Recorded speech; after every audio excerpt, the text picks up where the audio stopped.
Shoo-ba-ba-ba-up, yeah. Let's go on it together.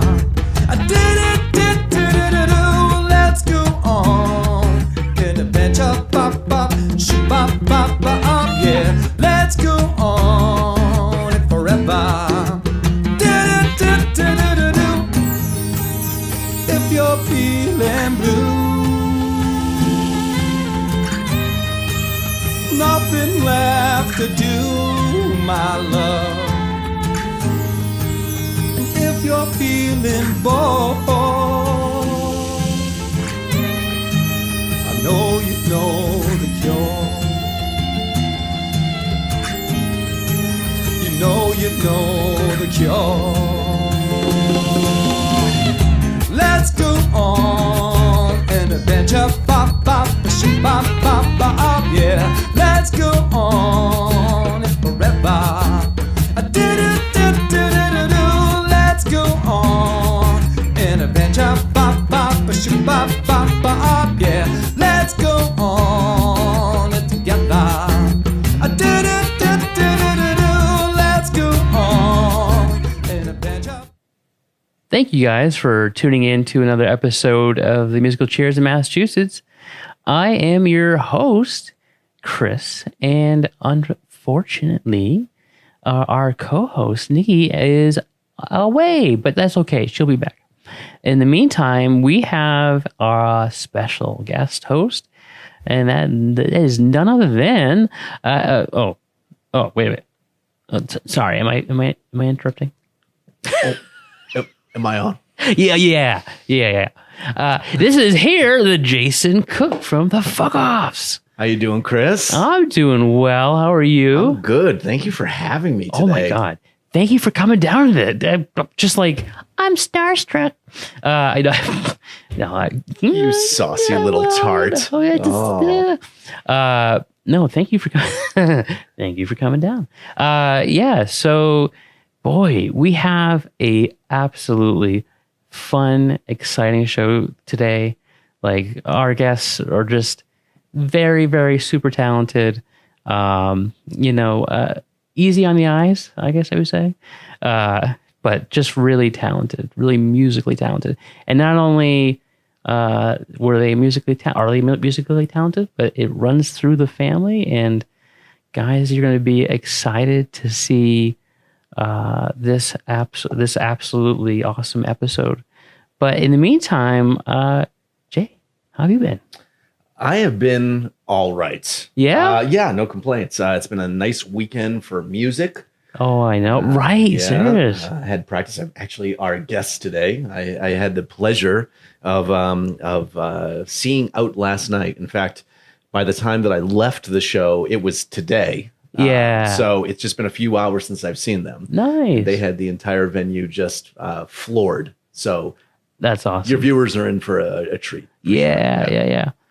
We were just thrilled to get them on the show. They are a absolute big impact in the local music scene here in northern Worcester County, and one of the few opportunities to see a saxophone player out in the wild. They are rare. They are rare. Yes, for sure. Speaking of rare, I heard there's a rare kazoo story. Yes, there is. Yeah. The punchline might have been slipped right there to the joke, but we'll backtrack this. Yeah. Yesterday, I work in New Hampshire. Okay. And I was leaving work to go to band practice. Okay. And in New Hampshire, the roads that I take to go from Peterborough to Ashburnham, is a heavily traveled road, as I found out, for New Hampshire people to go to the Ashby dispensaries. Oh, okay, yeah. Now, ask me how I found this out. How did you find this out? Oh, I'm glad you asked, Christopher. I found this out by driving and being followed by the police for a couple of miles. Oh, no. And then getting pulled over. Oh, no. And when the officer came up to the window, he says, do you know why I pulled you over? And I said, I really don't, officer. Yeah. And he goes, well, I'm pulling you over because I believe that I repeatedly observed you using some sort of a vape device. Of course, like vapes in general are not illegal or anything else like that. No. But because this is a heavily traveled lane to go to and from the dispensary. Yeah. Apparently this is a normal thing on this road to look out for people. Oh no. And so he pulled me over and he said, do you have anything illegal in the car? Is there anything we should be concerned about? For example, is there any marijuana in the car? Yeah. And I'm just so confused. And I'm like, why? And then it hit me. Yeah. And I said, officer, I think I know where the confusion is. Because I was trying out my new kazoo.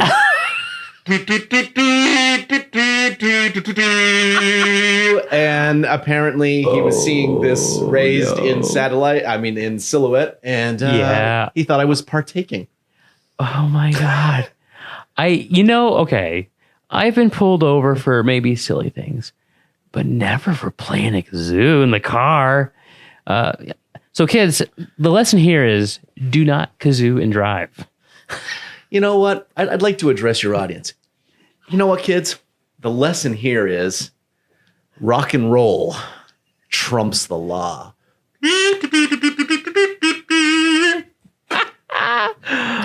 Oh my God. Well, that's a strange cop pullover story.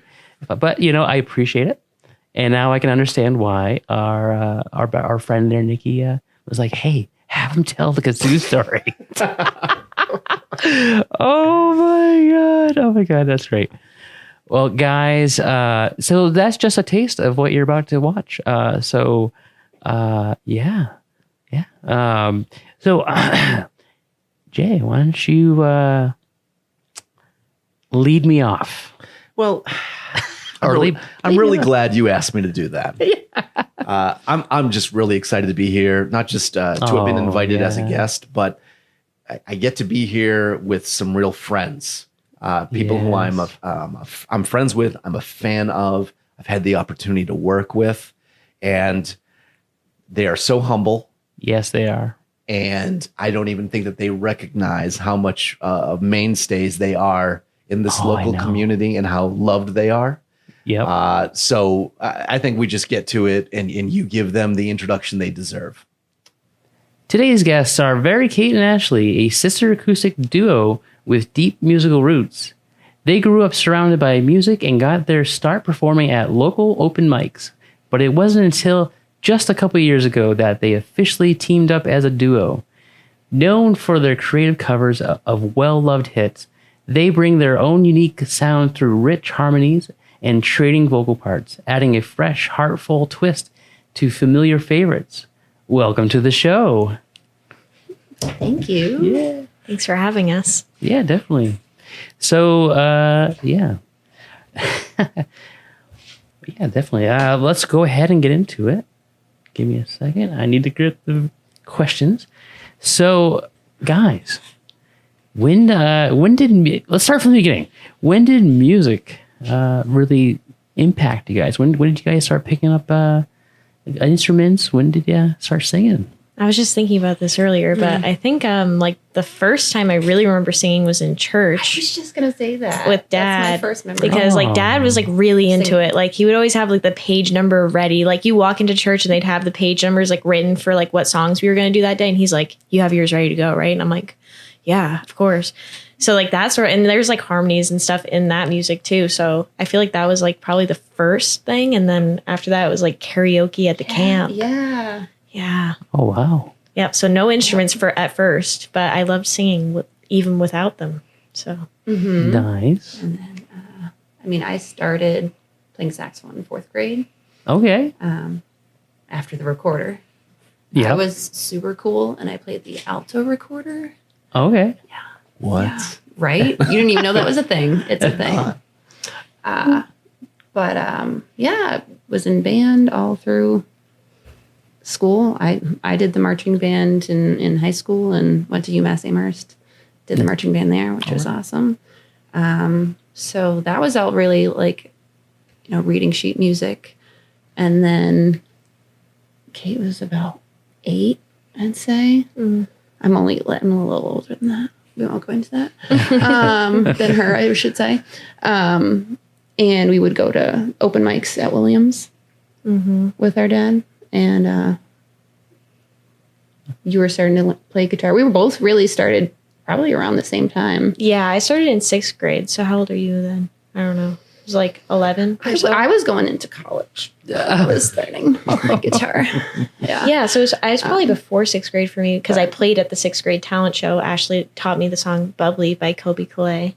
Ooh. And it had 3 chords, but it was really like 2 chords, but you moved one finger over, so it made it easier. And it took me forever to learn it. But that was the first one. Yeah. I started with some Beatles songs from my dad's Beatles book. Oh, yeah. Yep. So and a lot of those are easier chords. So it was like a perfect start. And I'd start with one song and then learn a new chord to do another song. And for the longest time, really, we just did open mics. Yeah. Would learn our 3 songs, have those ready. And then more recently, I kind of fell out of playing for a little bit when I had kids. Yeah. Because they would just come up and attack my guitar if I tried to play. So kind of ended up not playing for a little bit. And then Franco with his Sunday night sound bites. Yeah. When he started, it was at the Red Apple Farm. And that got me back out again. And, doing, again, those 3 song sets and everything. And then eventually I was practicing and doing enough that he was like, hey, you want to feature? So I featured that summer, and I think he gave me a few bucks for it. And I was like, what? I can get paid for this? Right. Yeah. That is a mind-blowing thing when you play open mics your whole life. And all of a sudden it's like, you would pay me? Really? Yeah. And then somebody asked Kate if she would do a gig. Right. So I had covered a break at Zoe's on the Green. And so I'd never thought about playing gigs. Neither of us had ever thought about playing gigs or anything. I just played someone's break. And then the owner reached out to me and was like, hey, I'd love to get you up here on the deck for a show. And I laughed. I was like, yeah, I wish I knew that many songs to play. And it was right around when you did the feature for Franco. And I was like, actually, let me ask my sister to see if she'd split the set in half with me. Not do songs together, but just I'll play an hour and a half, you play an hour and a half. True, yeah. Yeah, we weren't even thinking that far ahead of harmonies or anything like that. Yeah, it's pretty cool how it it's is evolved. So I wonder if we would have ever done it if he hadn't reached out. Seriously, it never even crossed my mind. But yep, that's how it all began. Thanks, Todd. So he's on the Green. You never know when that catalyst is going to be. Yeah. What's going to make you actually pull the trigger and do something. Right. Yeah. Because Ashley, we've been acquaintances for years. And I remember just suddenly you were everywhere. And it was just when did this happen? And it was amazing. So well done. Well done. It's been really fun. And as we kind of alluded to, there's a little bit of an age difference between us. And so growing up, we weren't super close because she was just an annoying little kid. And I went off to college and all that stuff. So it's been really cool to get to spend some more time together. Right. It has definitely been cool. Yeah, she's my best friend now. I tell her probably too much, honestly. Before that, yeah, I feel before that we've been close for a long time, but I feel we're closer now because of music than we ever were before. For sure. Yeah. One of my favorite things with bands especially is to watch the body language and the shorthand in between performers and try to get into their heads, who looks to who for cues, who looks to who for leadership, what is the basis for cueing in another person. And you guys are so unique and so interesting. It's not just that you make your harmonies look so easy. You make it feel so natural to anyone who's watching you.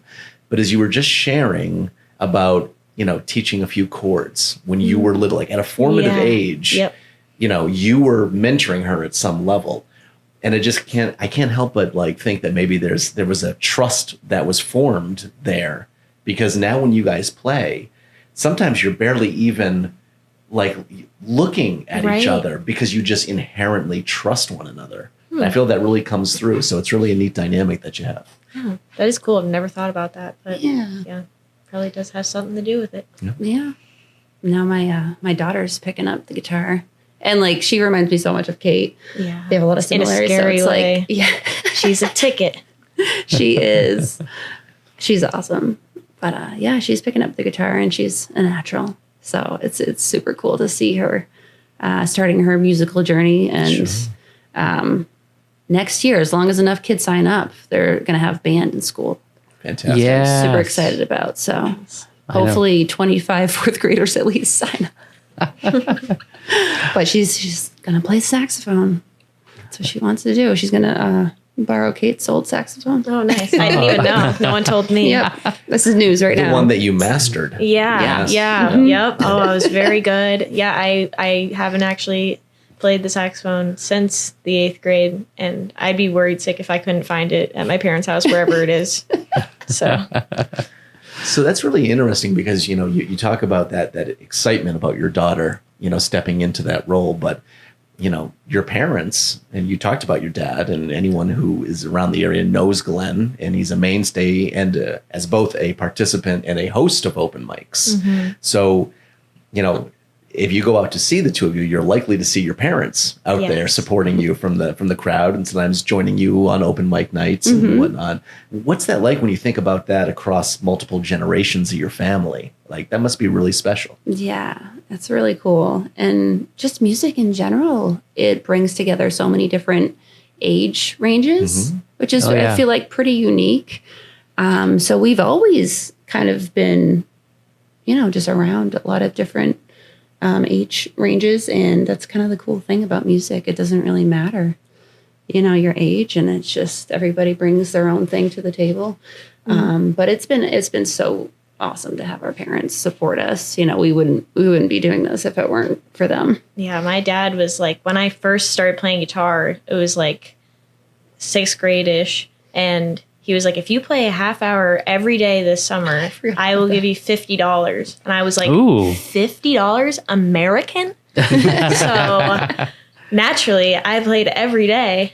And it was literally just the song Bubbly. So I'm playing like 2-3 chords really every day for a half hour. But like, if I had never done that, it was like, he was very supportive about it. Like, he didn't push it on us, but like, he wanted us to love it how he loved it. And like, yeah, it's definitely like the thing I think that's brought him, like, we're very bonded by music, like the three of us. Mm-hmm. That's great. That's great. Well, I mean, speaking of that, I had the pleasure of seeing you guys play out last night. Your parents were there, of course. So yes. Maybe you have your first song that you want to treat us all to today? Yes, Sure. we do. Yeah, we're going to start, I think, with Iris by the Goo Goo Dolls. Oh, great choice. All right, thanks.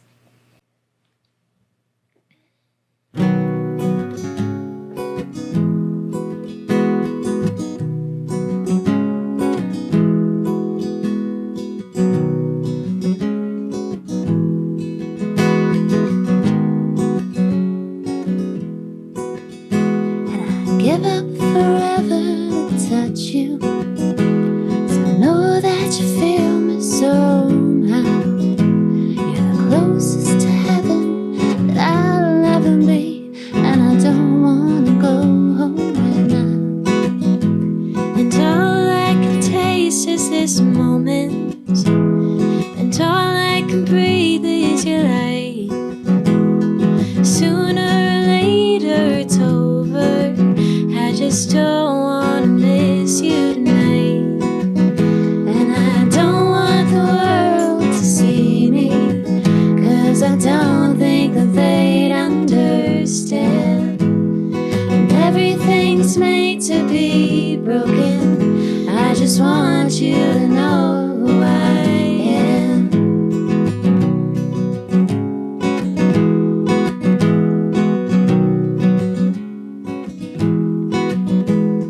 Can't fight the tears that ain't coming, or the moment of truth in your lies. When everything feels like the movies, yeah, you bleed just to know you're alive. And I don't want the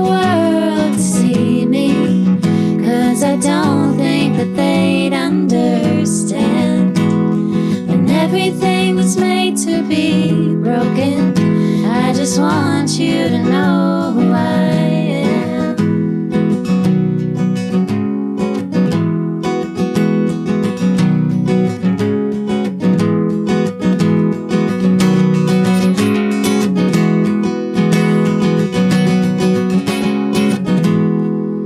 And I don't want the world to see me, 'cause I don't think that they understand. When everything's made to be broken, I just want you to know who I am.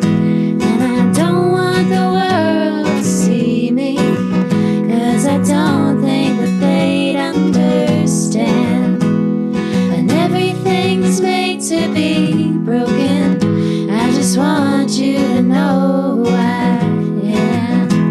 Just want you to know who I am. I just want you to know who I am. I just want you to know who I am. I just want you to know who I am. I just want you to know who I am. Wow. Fantastic. So guys, wow, that was incredible. So now have you guys, how was the journey as far as learning how to harmonize with each other? Like, was that just natural, or did that Not take some work? even close. Yeah, no. It was something that I honestly, like, my whole life, I sang in like women's choir and everything. Yeah. And you learned harmonies on like sheet music, and I could do that. But like hearing it, I was like, you either got it or you don't. And I do not have it. Never thought I'd be able to.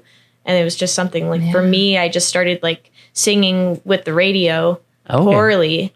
Like trying to find harmony. I'd be like, that note was cool, but then the next one, not as cool. Definitely not. And like even before that, I feel like if somebody tried to sing harmonies with me, you automatically want to go match the pitch of the person singing harmonies with you. Like it's really hard even just to stay with the melody. When I struggle with that. So that. that in itself is a skill. Yeah, I struggle even more so now that I've learned how to harmonize. Like most of the time I'm doing the harmony when we sing together, but like when she's doing the harmony, I have to focus so hard on just trying to sing the melody. And it's like, wow, gotta give props, because that is very difficult, just trying to sing the song the way it's supposed to be with all these extra notes going on. It's just that you get used to it, but Yeah. but So not natural. But No, she was definitely the first one to start throwing harmonies in, and could just kind of hear it in certain songs. Some songs take a little bit more trying to figure it out. Yeah, I'm not very good at the figuring it out. It's like I want it to just happen. If it's like a natural harmony that I hear, that's what I want to sing. But then she's like, oh, we should add a harmony in this part. I'm like, I don't hear the harmony, therefore I'm out. She was like, no, and she's like taking out the piano and like learning where the harmonies are. Which and I I'm don't like, play, by the way. Yeah, no. She just whipped one out, Liana's keyboard. Yeah. For the Christmas album.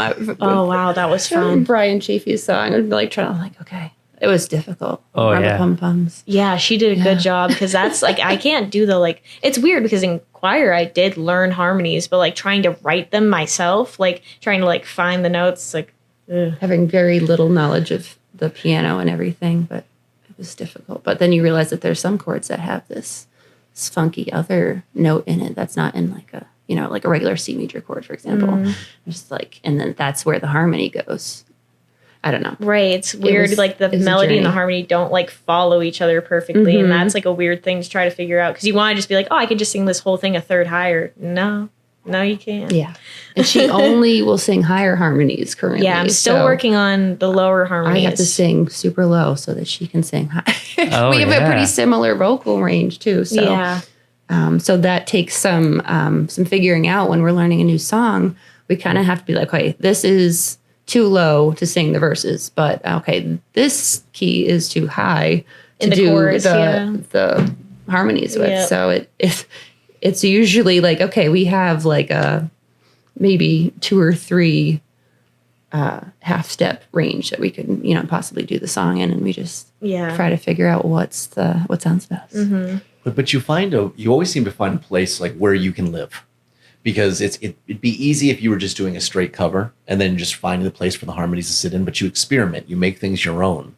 And that's something that's really like one of your strong suits, in my opinion, is what you choose to do with the song. And I mean, you could hear it in Iris when you just played it. You were doing your own things, especially towards the end, finding new places to experiment within that space and live. So if you're not giving yourself enough credit, allow me to do that. So well done.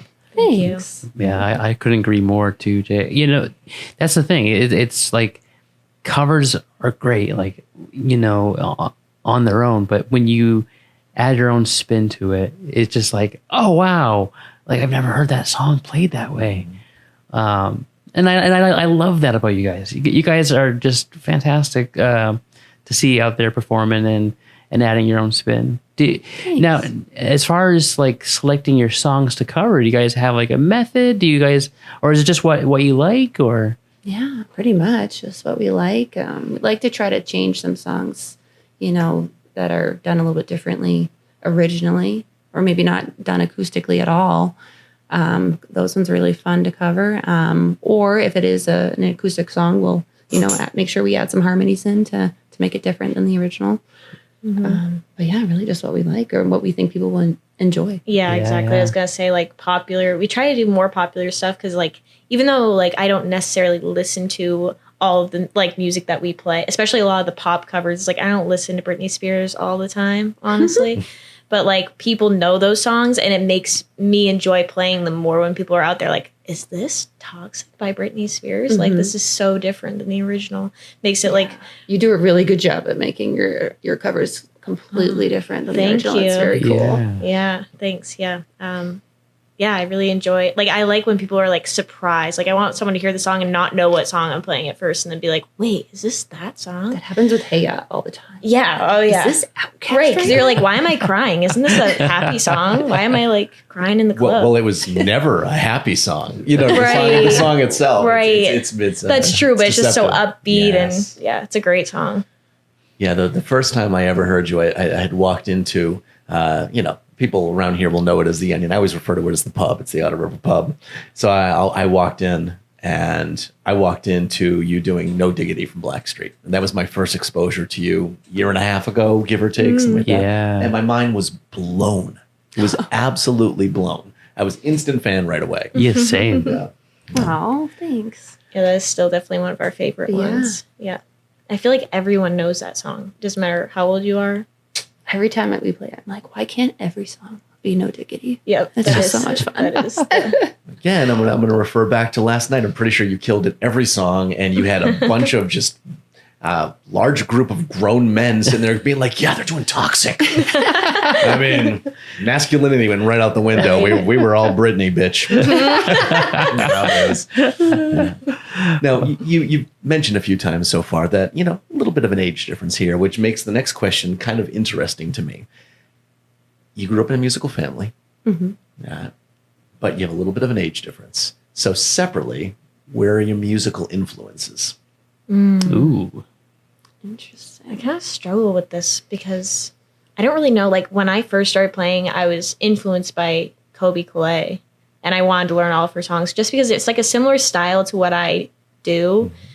And she like auditioned for American Idol and didn't get in, and for some reason that like really mattered to me as a kid. Like she made it, and like she wasn't like the best singer in the like world, but she was like so good on her, like doing her own thing, like sticking to like what makes her unique instead of trying to be like a powerhouse vocalist or whatever. So it's like, I don't know. Because I remember I always wanted to audition. I actually did audition for American Idol one time just for fun. It was a really cool experience, but did not get anywhere with that. But that doesn't mean that I'm not cool in my own way, just like Kobe Calais. So If y'all heard that, kids, you're cool in your own way too. That's right. That's right. Yeah. I mean, thinking of American Idol, you know, Kelly Clarkson, the ultimate. yeah. And I'm still a huge fan of hers. I don't know if you guys have seen like karaoke pop up at all. I feel like that's been like pretty viral lately. But she has her own show and she'll do covers. And she pretty much just destroys every song that she does. It's so good. She's Yeah. so talented. Yeah. I always forget how good she is. She's And then Fantastic. like, wow. Yeah. So a lot of times I'll like someone will be like, oh, you should do this one. But yeah, growing up, I don't know about growing up, I guess. I'm a huge Ed Sheeran fan. I think one of my personal goals is to learn how to do the loop station like he does. Especially where I play multiple instruments. I think that would be really cool to be able to do. I obviously play saxophone, and I recently purchased a violin that I don't know how to play yet. But Nice. I think that would be super cool to be able to loop in the background. I think we were kind of talking earlier about like seeing other people's acoustic covers and just having that the first time watching it being like, wow, that is so cool how they redid that song. And I saw this video of a girl doing a cover of it was a song that my son loves, Gangsters in Paradise. Yes. And this girl did a cover of it, and she's playing the guitar, and then she grabs a violin, and she's doing the it's so cool. I wish I knew her name to throw it out there, but that was like, I was like, I need to do that. That's so cool. So that's one of my goals. Goal set. Yeah. All right. See, now it's recorded forever. So like Right. you actually No have to going do back. it now. Like this is. Oh, she's gonna do it. But this is the room of dreams.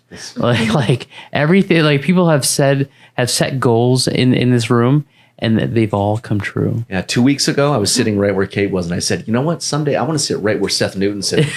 2 weeks later, I'm here. Yeah. I'm here. Wow, that's fast. I mean, That's It's fast. inspiring. Yeah, It is. it I mean, is. the dreams really do come true. Instantly. Yeah. Oh man. So guys, now that you have been out doing these open mics and kind of experiencing live audiences, do you have any like wild experiences so far? Have you had or anything like funny has happened or anything crazy? Not a whole lot, really. Yeah. I don't know. Last night was like one of my favorite experiences. Definitely. Oh, for sure. At the South Gardner Hotel. It was really fun. Like so many people came out to play music with us, watch us, and like just like it's so much different playing to a crowd that like one likes music because not everyone does. It's weird. Yeah. I know.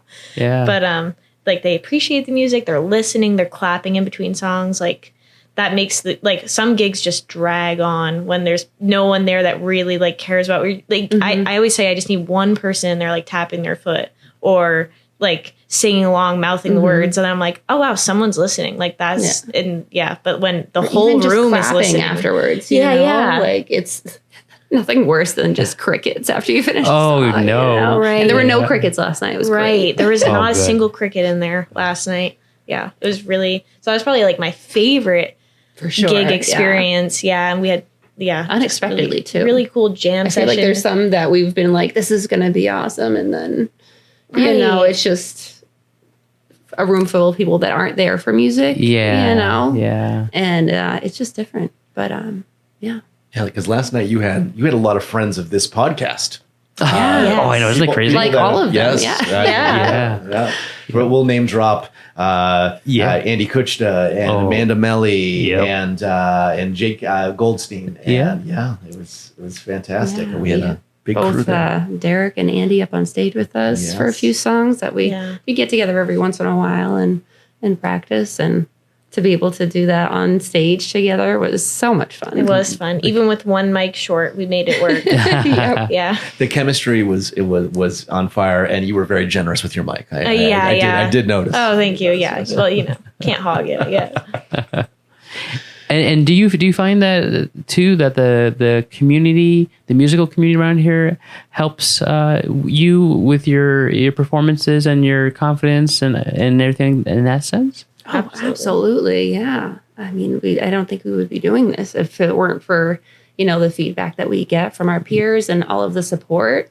You know, I feel like I've said it before. I feel like I get more nervous at open mics sometimes than I do at gigs. Yeah. Because at an open mic, you know, they're all there for music and there's other musicians, you Right. know? So, but yeah, it's amazing the community that we have for music.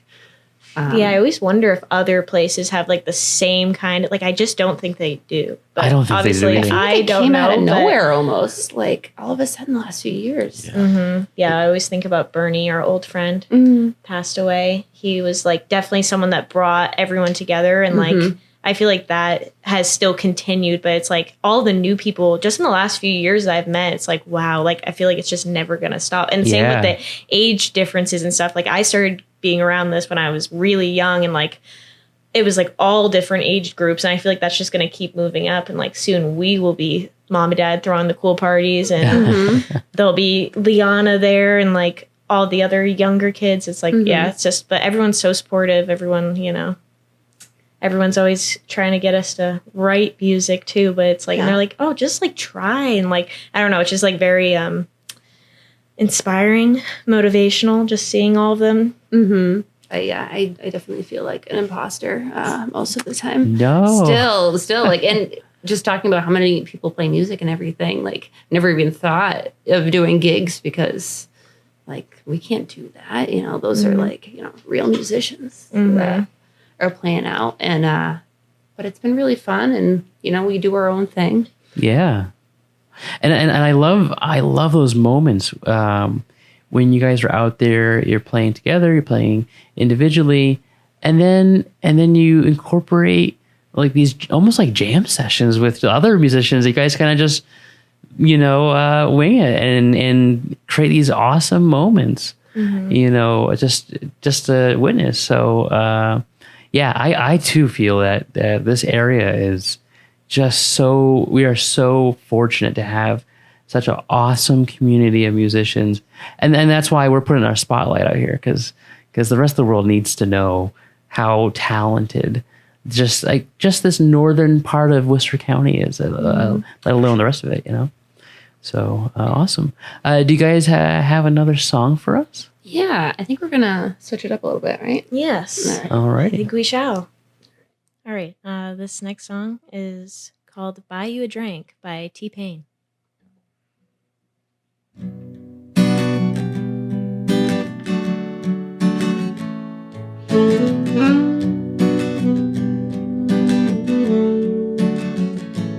Baby girl, what's your name? Let me talk to you, let me buy you a drink. I'm T-Pain, you know me. Convict music, nappy boy, oh I know the club closed at 3. What's the chance of you rolling with me? Back to the crib, show you how I live. Let's get drunk, forget what we did. I'ma buy you a drink. Oh, I'ma take you home with me. I got money in the bank. What you think about that? I'll be in the gray Cadillac, we in the bed like oh, oh, oh, oh, oh. We in the bed like oh, oh, oh, oh.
Oh, I love that. Now, correct me if I'm wrong. That's not the full title of the song, No, right? it's actually Buy You a Drink, Shorty Snappin'. There you go. Yeah, if you don't know the song by T-Pain, you gotta look it up just to compare because it's a little bit different than the original. Yeah. Excellent job. Excellent job. Yeah. And that's what I love about you guys. Like again, you put your own spin to these covers, and that's what really like somebody's like walking by and like, wait a minute, is that T-Pain? Like Yes, that's my favorite. I remember when I was first like learning this one. I think it was like Thanksgiving, and I was at my parents' house. I think it was the year that we didn't get you. The other family got you for Thanksgiving. The in-laws, no. So I was like sitting at the kitchen table learning songs, and I was like, oh, I really want to try doing this song. Like, it would just be so. I thought it was like almost too weird to do for me to sing like those words, but I was like, well, I'm just gonna try it. And I sent you a little clip, and you were like, yes, we need to do that. Yeah, it's so much fun. Yeah. You're still at gigs, you're like, should we play T-Pain? I'm like, yes. Right. I'm like, but no one's gonna know the original. And Nobody. it's like, who cares? It's fun. That's right. So whether it's just that song that kind of is in the back of your head going, oh, maybe I really want to do that one. And I don't know if people like it, but I really do. Mm-hmm. Or just like a song that you like to sing alone when you're in the car or wherever else. What's a guilty pleasure song that maybe you're just like, ooh, I don't know. I don't know if I want people to know this song, but Right. I love it. I feel like I have a lot of songs that I would learn on guitar that I don't because they're like kind of sad. I don't want to scare anybody. But so I feel like a lot of the songs I play are like all like pop songs, but I think if I was to play the songs that like really like mean things to me, like I really like Phoebe Bridgers, which a lot of people probably don't know who she is, but she sings a lot of really sad songs, so watch out if you look her up. But yeah, so I think like I would say that's like my guilty pleasure songs is like more like sad girl bedroom pop. And I don't play like any of that, but like I probably would maybe at some point, but just not really what the gigs are looking for maybe. At least not these gigs. Not right? these gigs. Yeah. But who knows? Exactly. What about you, Ash? I don't know. I just love all music, really. I'll listen to anything, and I guess I don't really care what people think of my music choices, so I don't really feel guilty about any of them. So Nice. Wow, good for you. That was a great answer. Yeah, seriously, that's the way to be. we did a what was it? The '90s feature that we did for Franco. Oh yeah. I forget and what MTV. the MTV. Yes. Yes. So we learned some Backstreet Boys and some NSYNC for that. So I guess sometimes pull out those, but like again, it's songs people know. You know, everybody knows Bye Bye Bye, whether they want to or not. I love when there's sort of an unapologetic love of music and not a need to rationalize or justify. And that's like the best way to appreciate music. My family, I told them one day, I'm like, someday you're gonna have to bury me, and you're gonna have to play "I Want to Dance with Somebody" by Whitney Houston, and that's just the way it's gonna be.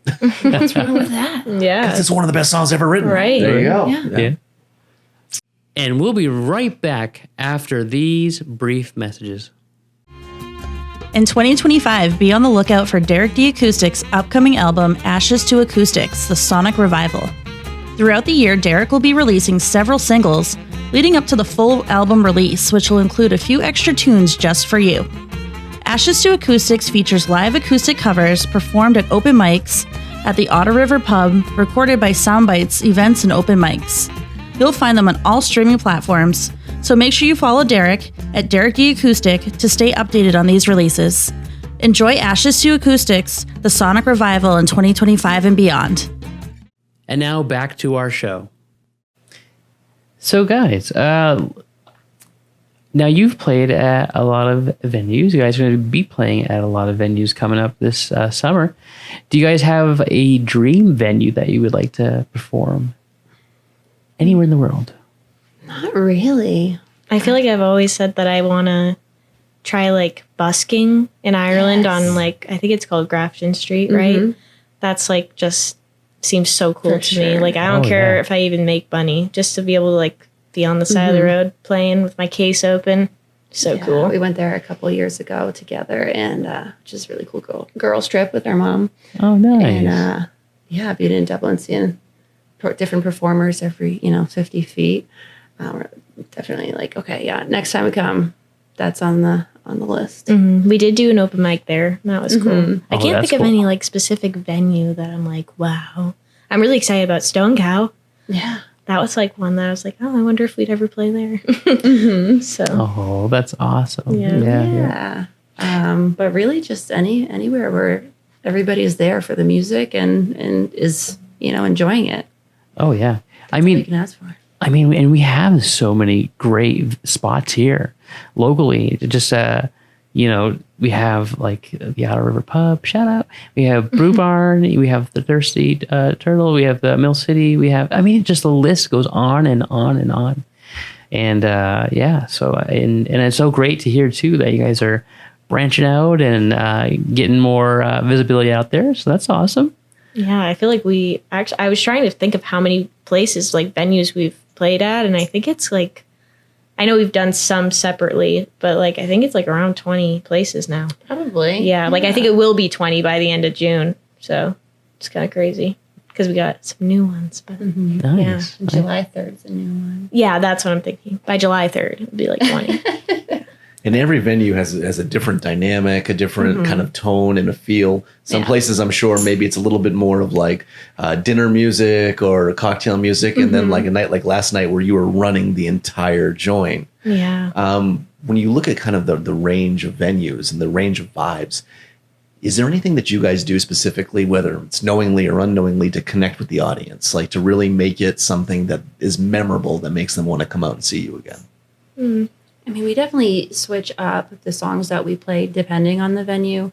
If it is more of a quiet, like in the background over dinner, we'll play some of our quieter stuff, or Kiss Me, or but like last night, a venue like that where everybody's just like up dancing, having fun, try to play our faster, more fun songs, sing along songs. Yeah, I'd say that's like one of the things that's been like interesting to learn, because when we first started playing gigs, we would like play at a bar and be like, our music does not fit here. But then we'd play at like a winery or a brewery and be like, oh yeah, this is definitely like more our vibe. But like now we've gotten more than just that 3-hour set of music where we can kind of be like, oh, okay, we have like a majority of upbeat songs that we can play at bars now. And we have like more of the like harmony, pretty, soft stuff that we play at wineries or whatever. So I feel like at first that was kind of a struggle, because it was like we didn't feel like we fit any, well, at least for me, I didn't feel like we fit any venue, because we had a range of like upbeat and quiet. And it was like, well, this venue, I wish we had more of this. And like, oh, I wish we did more of these songs. And now it's like the more we learn, it's like, I feel like I do feel comfortable now playing at like the Onion, but also at like, Thirsty Robot on a Sunday afternoon with like kids there, whatever. It's like definitely getting to the place where it's like, yeah, we can totally do whatever we want. And like, even the stuff that's faster, more up paced, like we can kind of tone it back and play it a little quieter if we need to, tailor it to the venue. But we definitely want to get into more breweries, more restaurants. Would be cool. Right. I feel like that really fits us the best. And I'm sure you feel at this point that the more you play these venues, it's not just like you were saying how, you don't know if this is the right fit for you, like you're the right fit for this location or whatever. But after repetition, do you feel like maybe it molds a little bit around you? Like there's a relationship there, and that you have a fan base that's coming to see you. Definitely. And it becomes a little bit more flexible. That's something that I would say like more recently I'm noticing that like we'll have like certain gigs where like I have certain friends that go to certain ones, and like we play certain music at those gigs. And so I feel like that's something that is also slowly coming along. And the following, just in general, it's like actually crazy. I will sometimes go somewhere and like say like, oh yeah, we're in Barry, Kate, and Ashley, and it's like, oh, I saw you guys at this place, or like, oh, I've heard of you guys, I've seen you online or whatever. It's like, really, like us? It's like, I don't know. Somebody said that last night, that they had seen us at the snowbound. I was like, oh, that's so cool. Right. It's just like, so we're starting to get a little following there. Love that. And like even just friends of ours that consistently show up to gigs, I'm like, wow, like they must really like us. Right. Or they're just really good friends. Right. Well, you mentioned Ireland, And maybe you think it's about time for another song, do you think? Yeah, I think that's a great idea. Yes. You guys got another song for us? We do. All right, we're going to play Linger by the Cranberries.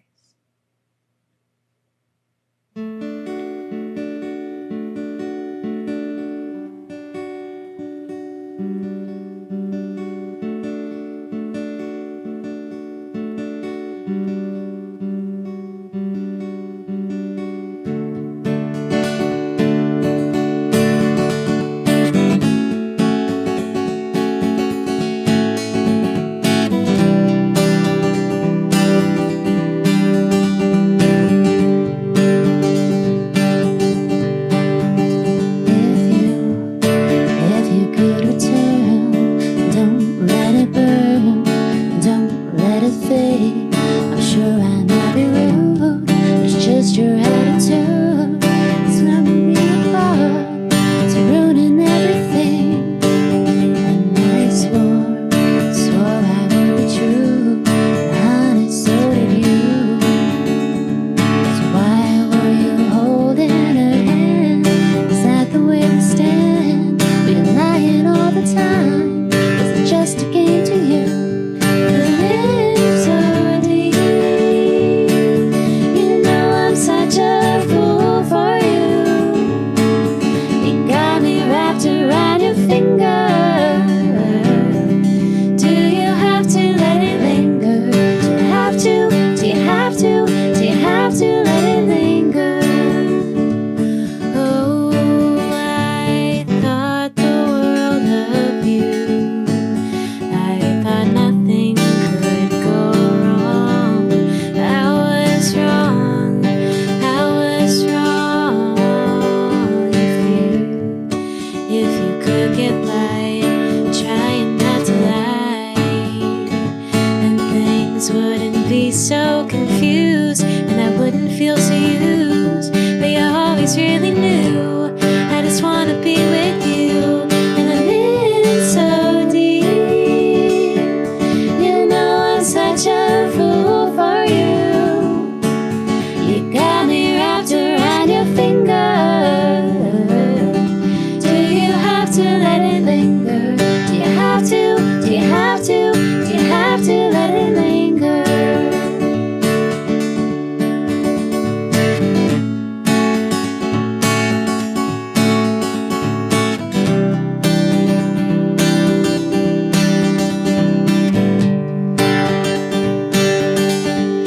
It's so deep. You know I'm such a fool for you. You got me wrapped around your finger. Do you have to let it linger? Do you have to? Do you have to? Do you have to let it linger? You know I'm such a fool for you. You got me wrapped around your finger. Do you have to let it linger? Do you have to? Do you have to? Do you have to let it linger?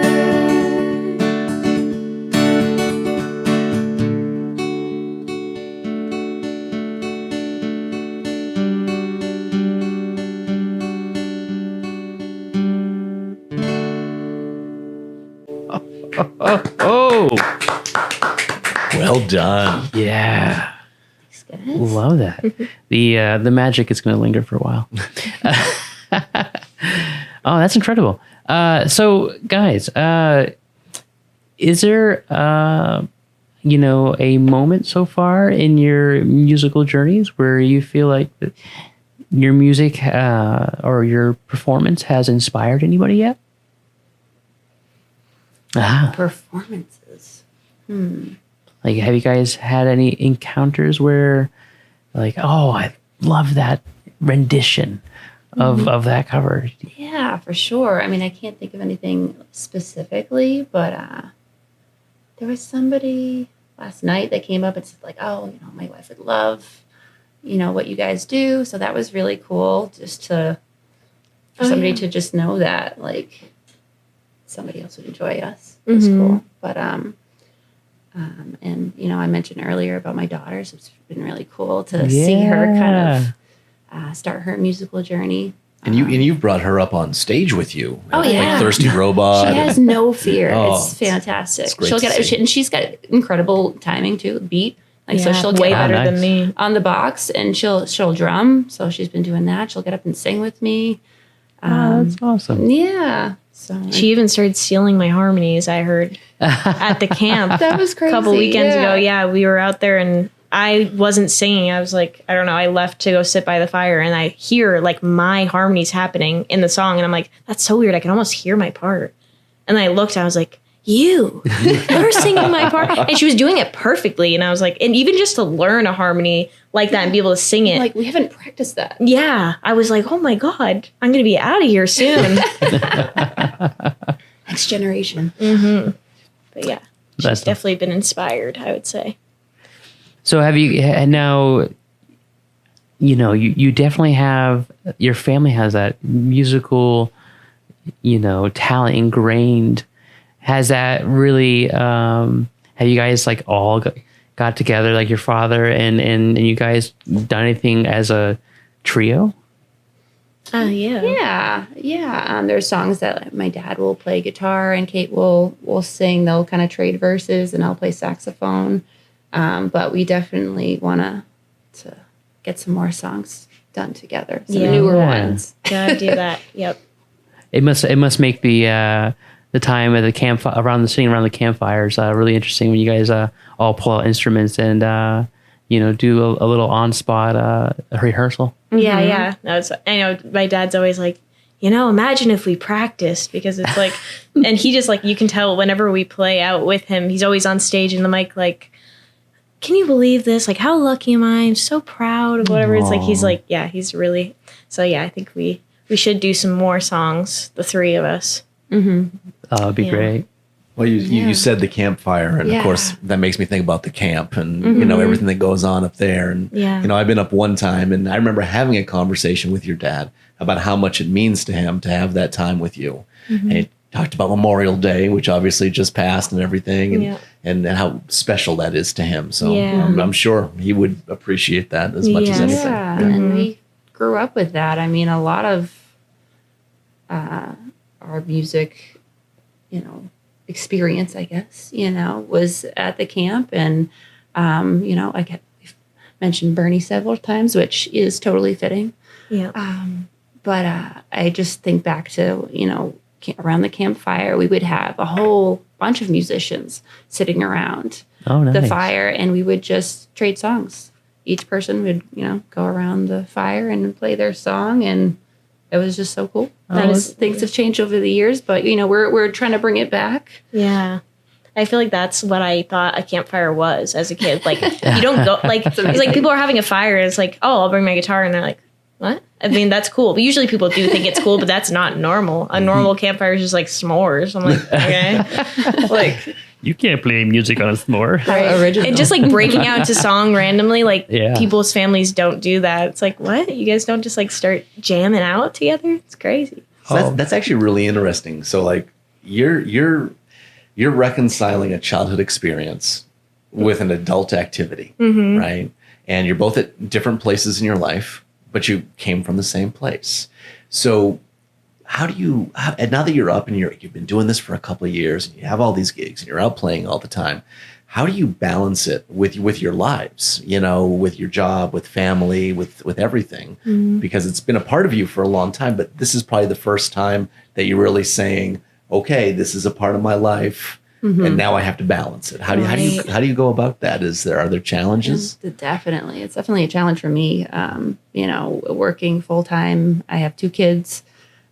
So juggling, their needs and their sports along with my gigs and my husband's activities. And it's a lot. We definitely have a calendar, that we have to take into consideration when we're booking gigs and everything. But it's, now that the kids are a little bit older, it's doable, and I'm very fortunate that my husband is really supportive in that too. And, will be with the kids when I'm out doing gigs that are not at a family friendly venue. But they also, when it is, the Thirsty Robot, for example, they'll come out and cheer us on, and Leanna will join us up on stage. So it's really cool.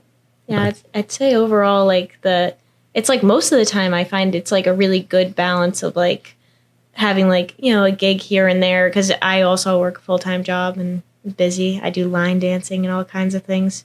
So to try to fit in all of these gigs, it's like sometimes we'll have weekends like this weekend where we have, I think, like several gigs all back to back, where it's like it can feel like, oh wow, that's a lot, but it's like really cool. It's like I always have to remind myself like how cool it is that I even get to do this at all.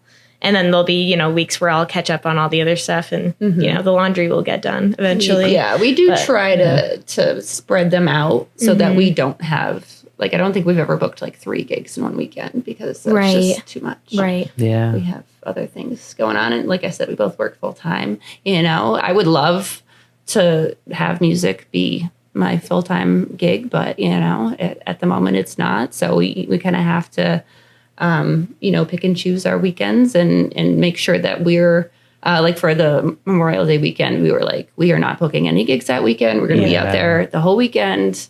That's ours, so we have to be strategic about it. And there's been times when that we've forgotten to do that. Like I think we had a gig on Halloween one year. Yeah, that was poorly planned. And we were just so miserable.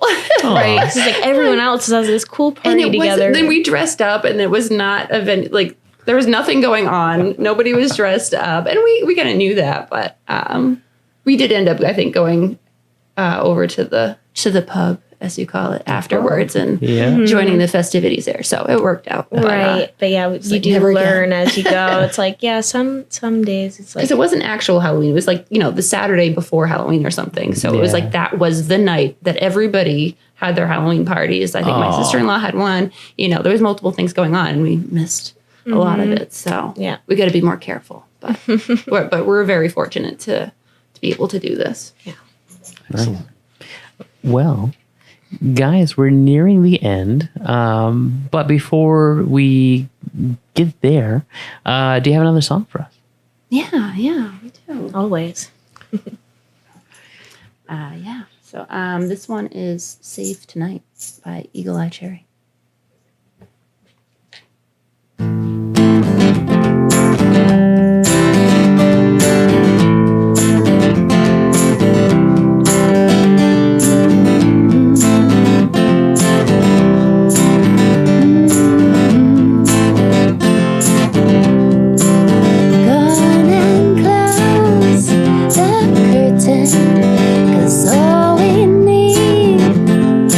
Candlelight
Ready. So awesome, guys. So now, for everybody out there who would like to find out where your gigs are, where would they go out and find you? Facebook. We list all our gigs on there, and we share them to Instagram as well. But the events themselves are on Facebook, so definitely go on there Nice. so that you don't miss out. Awesome. Well, guys, I'm telling you, like, just absolutely love having you guys come down. Finally, I'm like, oh, we finally got him in the studio. and just so thrilled. You guys have just loving everything that you guys are doing. I'm so excited and happy for you guys that you guys are going to be debuting at new venues. So I'm so thrilled. And yeah. And so anyways, guys, thank you for tuning in for another episode of Musical Chairs in Massachusetts. Jason, why don't you tell the audience where they can find us? I'll put him on the spot now. Ooh. Yeah. Well, you can find us on the socials. See, kids, I did that on purpose. You did. I lost all resolve. I was not prepared for that. No, not at all. No, you guys can find us over at Musical Chairs in Mass, and we are on YouTube on all major podcast streaming platforms. We are also on Facebook. We're recently on the TikToks. And so we're hip kids. And yeah, so make sure that you guys follow and subscribe, because the more followers that we have, the bigger the spotlight we can feature on our awesome local musicians. And yeah, so with that being said, bye. Thank you, guys. Bye. Thanks for having us. Oh my God.